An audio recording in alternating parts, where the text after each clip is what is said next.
علامہ خاتم حسین رضوی رحمتہ اللہ نے وہ کانٹے برداشت کیے، وہ کانٹے ان کو چبھتے رہے، لیکن وہ حضور پاک صلی اللہ علیہ وآلہ وسلم کی ناموس کی خاطر، وہ ختم نبوت کی خاطر ان کانٹوں کو برداشت کرتے رہے، حتیٰ کہ وہ جب اس راستے سے چلتے تھے وہ زخمی ہو جاتے تھے، اور ان کا جو لہو تھا، ان کا جو خون تھا، ان کے جو کارکنان کا خون تھا، جب وہ اس راستے سے چلتے تھے تو وہ بہہ جاتا تھا اور بہایا جاتا رہا۔ جو ظالم ہوتے تھے وقت کے حکمران، وہ کیا کرتے تھے، ان کا خون بڑے شوق سے بہاتے تھے، اور وہ حضور پاک صلی اللہ علیہ وآلہ وسلم کی ناموس کی خاطر، ختم نبوت کی خاطر وہ اپنا جو وہ خون ہے وہ دینا اپنے لیے ایک اعزاز کی بات سمجھتے تھے، اور اس طرح سے وہ قربانی دے کے اس دنیا سے چلے گئے۔ اب ہم نے کیا کرنا ہے، جو ہم نے وہ فتوے دیے تھے، ہم ان فتووں پر بھی کیا کرتے ہیں، وہ اپنا ایک سٹیپ پیچھے ہٹتے ہیں، اور ہمیں اس بات کا افسوس ہے کہ ہم اس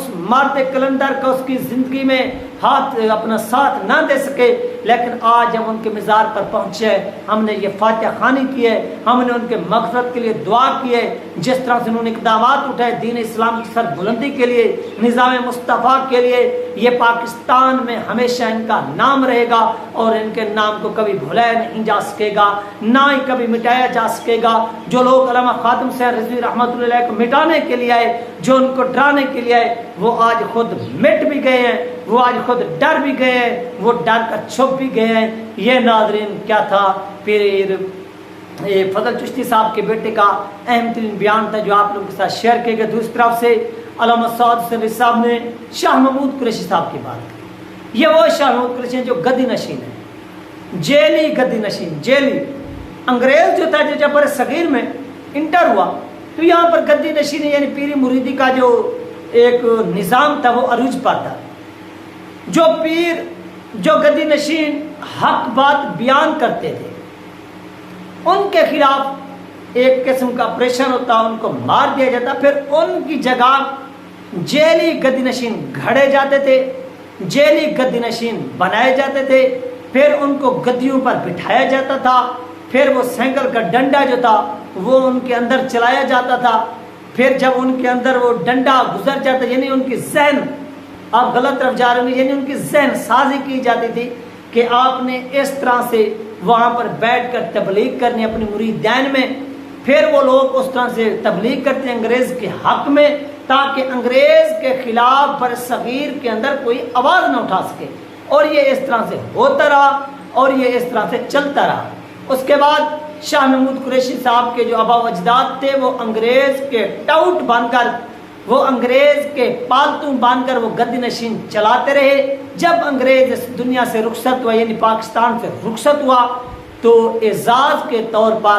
ان کو وہ نواز گیا حکمرانی، اور یہ آج بھی پاکستانی عوام کے حکمران ہے۔ جب ناموس رسالت صلی اللہ علیہ وآلہ وسلم کے حوالے سے سعد رضوی صاحب ایک مارچ کی قیادت کرتے ہیں، اعلان کرتے ہیں کہ وہ مارچ ہوگا، میں قیادت کروں گا، تمام کارکنان میرے تیار ہیں، اور حکومت وقت کو یہ پیغام دیا کہ یار آپ نے معاہدہ کیا تھا ہمارے ساتھ، آپ اس معاہدے کے کار بند ہیں، ہم بھی کار بند، لیکن جو ڈیڈ لائن آپ نے ہمیں دی، ہم نے آپ کو دی، اس پر آپ عمل درآمد کریں۔ اگر آپ نہیں کریں گے تو یاد رکھیے گا پھر ہم اس راستے پر چلیں گے جس راستے پر کانٹے ہیں، تو آپ نے جو ہمارا خون اگر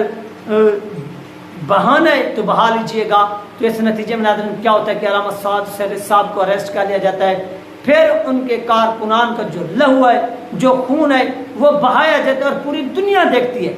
کوئی بھی دنیا کا اہم ترین رہنما، پارٹی کارکنان جو غیرت مند ہو، بشرط یہ کہ بے غیرت نہ ہو، وہ اس چیز کا اعتراف کرے گا کہ تحریک لبیک پاکستان کے لوگوں کا خون بہایا گیا۔ اس کے بعد